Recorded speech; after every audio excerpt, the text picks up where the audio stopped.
Okay, everybody, how you doing today? So today we are going to get into discussing Latin American economics and some things that go into it, some good, some bad, and getting into like some separate issues that go along with it, like education and things along that line. So let's get right in. So let's start with the stuff that they do well, and agriculture undoubtedly is a huge one here. Agriculture makes up 60% of the economy in almost the entire region, and they've had quite a bit of success here. Particularly, so let's start with like beef and fishing. You see over the right, beef and fishing. Sorry, Dory. But a lot of the fish that you see in your supermarkets today or that you buy in grocery stores often comes from Latin America, like Chilean sea bass and things like that. Um, a lot of cattle down in this area because of wide open grasslands in southern Argentina and even parts of Brazil that you have lots of opportunities for beef and growing of cattle and really big exports for them. But the crops are huge. I mean, we have tons of fruits and vegetables and soy and sugar. We talked a lot about sugar already. You also have cotton, and another really big one would be the coffee. If you see there the picture on the top left, those are actual regular coffee beans. They are red for the most part before you roast them and then you grind them and then you have coffee, which is delicious, and without which many of people in the world would not be able to really function at all. So, very, very important.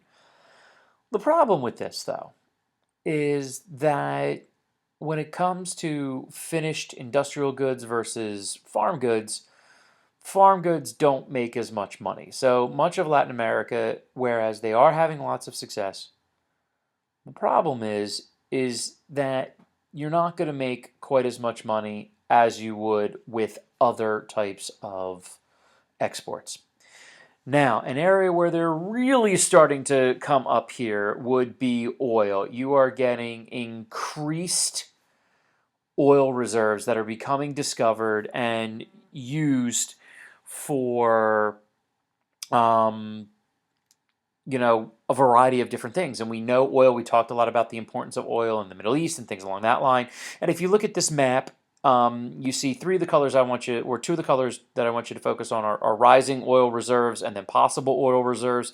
And you see much of Latin America has oil reserves that are increasingly being used and areas that look like there's possible with the discovery of oil. One of those areas being right here, if you look at the mouse, in Brazil, where in recent years there have been some major oil reserve discoveries off the coast of Rio. And then Venezuela, of course, they're here. They've kind of been, oh, sorry, they're here. They've been very successful for many years, and they have had a really strong developmental economy. Their cities are growing and growing. They're definitely involved in international politics because of their use of oil, and it really helps them. Now, also with oil, you can get into natural gas because they're often found together, as well as other chemicals that you can derive from oil and all that different type of stuff. So oil is right on the cusp, but it's relatively new, so it's going to take a little while to get that going, especially with right now, as I'm talking in 2016, where oil is, selling very, very low right now. So people aren't quite making the profit that they once did from it. But nonetheless, these two things are really putting Latin America in a position to do some good things. However, that being said, there's still some things that need to be developed in Latin America, and there are still a variety of economic concerns. There are things that Latin America needs to do if they want to take the next level economically. One of these issues is dealing with poverty. In Latin America, you have quite a disparity between the wealthy and the poor, much greater than you might see in the United States of America. You've got 35% of the population in many areas live on less than $4 a day. 80 million people live in extreme poverty, which is less than $2 a day. And as you see here on the right, these are just some high-rise slums, basically. There are a variety of different pictures here, and you can see, you can't even imagine what the insides would look like. Um, and of course, because these areas are struggling so much financially, a variety of them right now are struggling with gangs and violence. And we've talked about this in class, and the problem of low income areas and access to gangs and access to violence, mainly because people are stuck without choices and then unfortunately make some bad choices. Now, there are some areas where they're improving, which we're going to talk about it, but they still have a long way to go. And I have this quote from The Economist, which is a big time economic magazine. And they say the researchers reckon that on current trends, it won't be until 2052 that the average Latin American has the standard of living that the rich world inhabitants, like the United States, were enjoying in the year 2000. So this poverty issue is huge. And sometimes, I can talk about it, I can give you all these numbers, which I did, but sometimes you need to see it. Here's an example of, you see these kids that actually they're walking to school, you see them in these uniforms, and look at where they're coming from. And look at the fact that they live right next to a dump. And then they have to walk to school through the dump. And some people in the houses here live in the dump. And this is a major issue and concern of what people have to deal with on a daily basis. Now, this is a great example, and this is probably photoshopped up a little bit, but this is just showing you the disparity. On the right, this is a resort, and if you see here, each of these little balconies, they have their own little pool. They have the big pool over here, and not too far away, you've got, this is the slum. Look how everything's packed together. You can see, you drop one match here and it's just absolutely nightmare land. Here is a collection in the hills. You can just see that these kind of tenements, they don't look very straight. Everything's kind of crooked. And this is a great example. Here's Rio. Okay, here's the beautiful beach at Rio. Here's all the wealthy area. Here are the high rises. Here is, here are the resorts and this and that. And then just tucked in these hills, so none of the tourists can see them, are these slums, all jammed in here.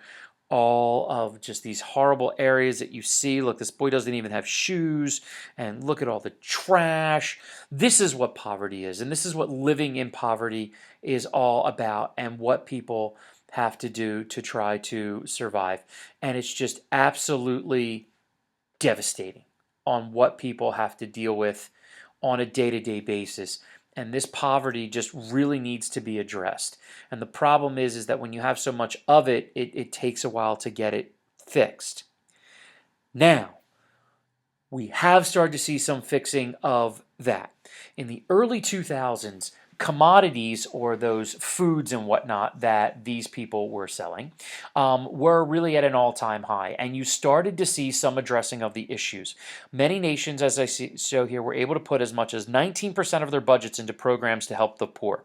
And from the year 2005 to 2012, poverty in this area went from 34% in total down to 21%. Now, 21% is a huge number, but coming down from 34 is a great step. And for the first time in Latin America, we actually see a middle class develop. People that are not living from paycheck to paycheck or living in abject poverty, where prior to the early 2000s and the mid 2000s, basically you were either wealthy or you weren't. Now you start to see people that have that middle class opportunities and have these chances to make a better life for themselves. But unfortunately, in recent years, since 2012, we've started to go a little bit backwards. One of those problems is corruption. You have a lot of government mismanagement of funds. You have, in many cases, the wrong people in the wrong spots, and that money is not getting where it needs to.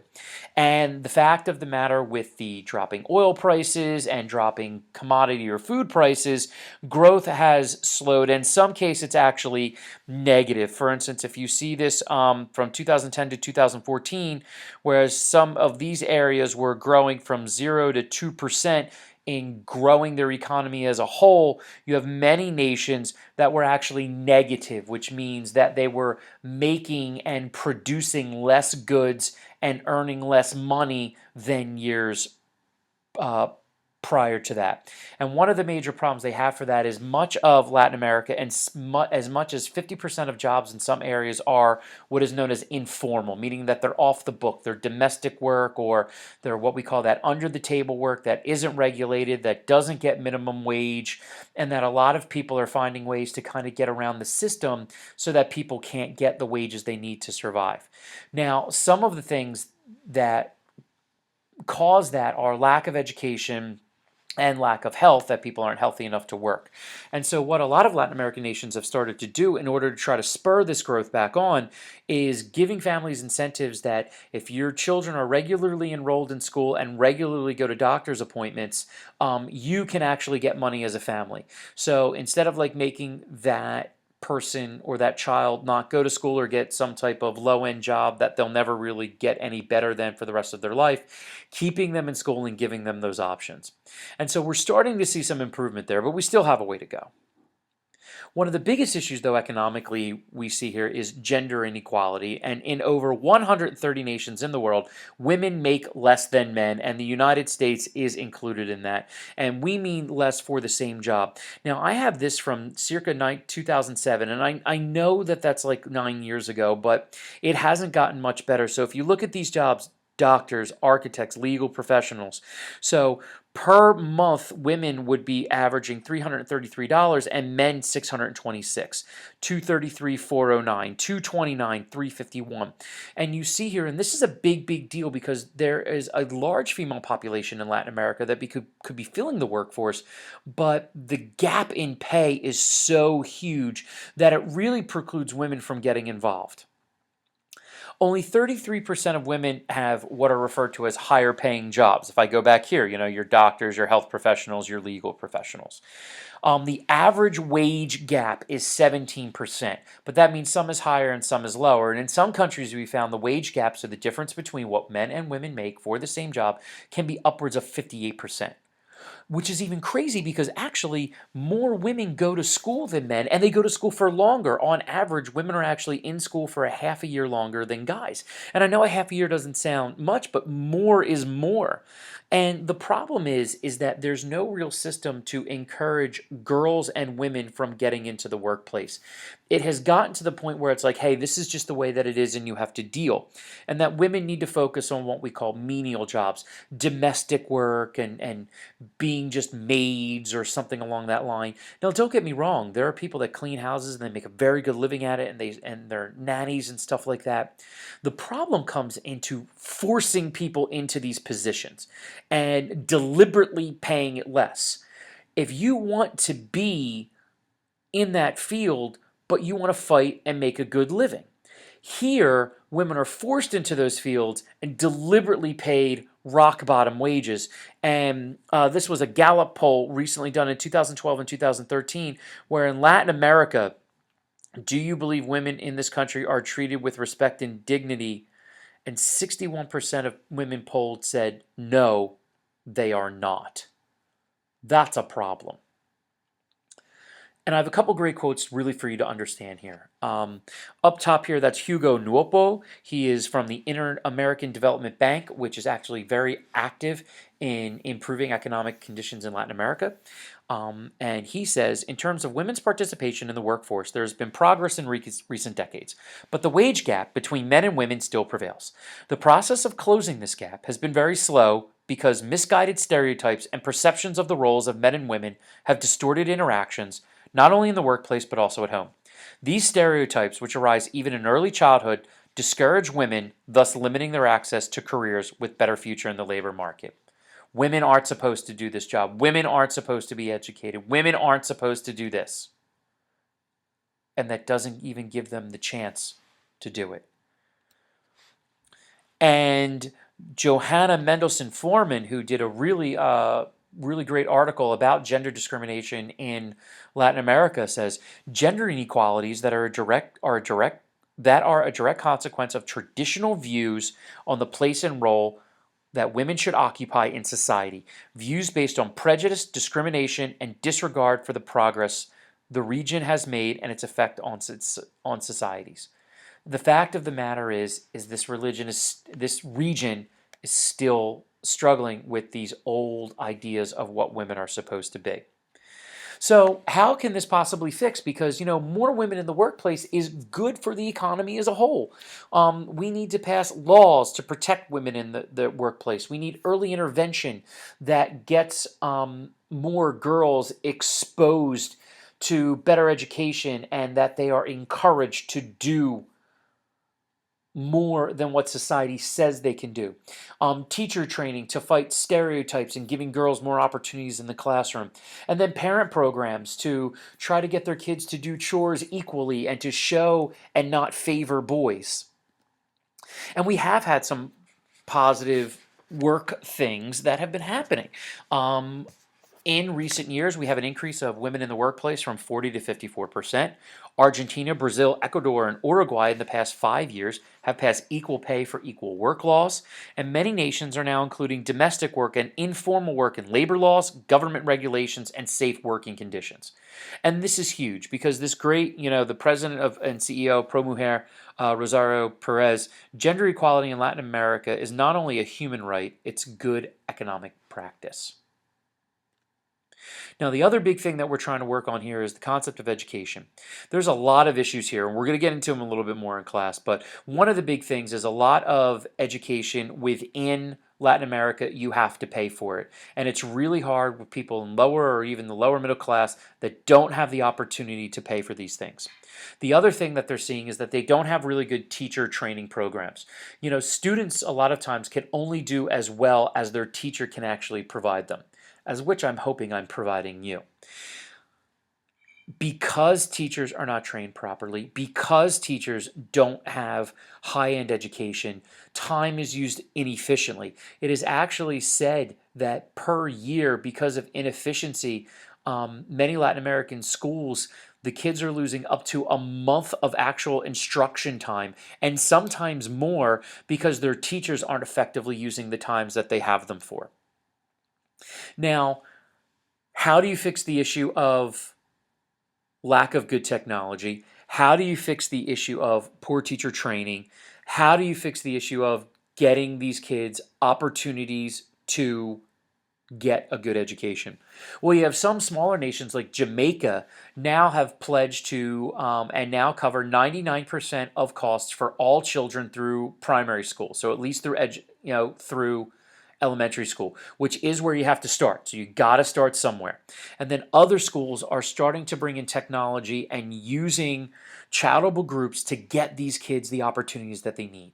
And more people are helping, and you're really starting to turn some things around. And one of those things I want to bring up is the One Laptop Per Child program, which is a company that has designed cheap and effective laptops, I think for well under $100, and starting to get them to the kids that really need them. And let me show you just some of the impacts that this has had.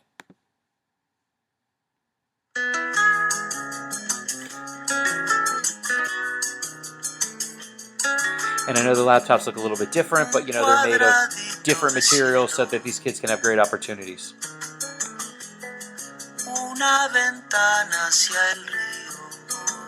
So I'm going to skip ahead a little bit here. Now you get some of the kids playing. Yay, yay, yay.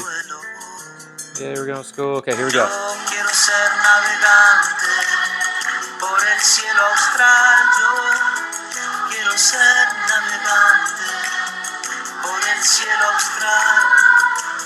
Sin salir de mi remanso a la sombra del ceiba.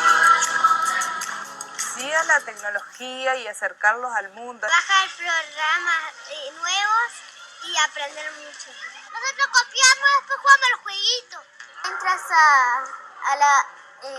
al programa de sacar fotos y tú ves una partecita, como una parte así, que ahí te ves tú, porque acá tiene toda la cámara.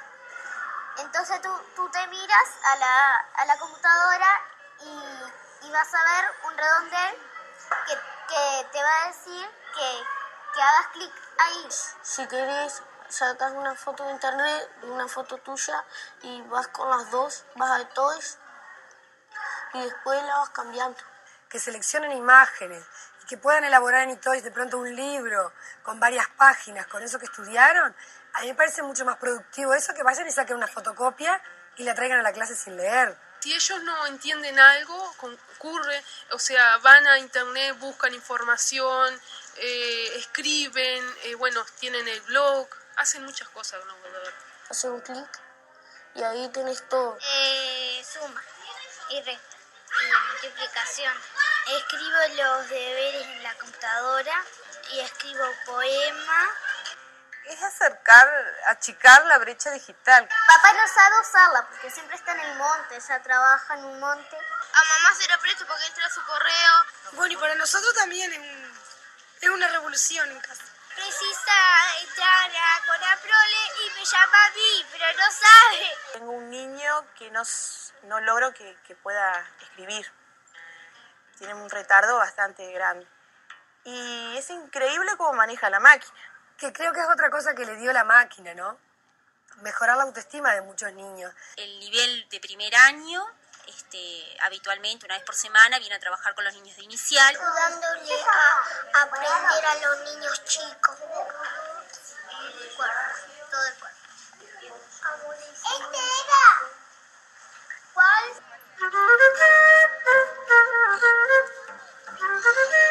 Listen, how you see like these kids just have this access, and it gives them just great opportunities. And I mean, yeah, this is obviously done through one laptop per child, but just the opportunities that we're seeing here, and what we're seeing is Latin America does have a lot of problems, but they're on the verge of growing and really making a huge difference. And I think in the long run, we can see some big things coming out of here. So make sure you get your questions and comments down properly. We're going to expand on some of these things and talk more in class, and I'll see you soon.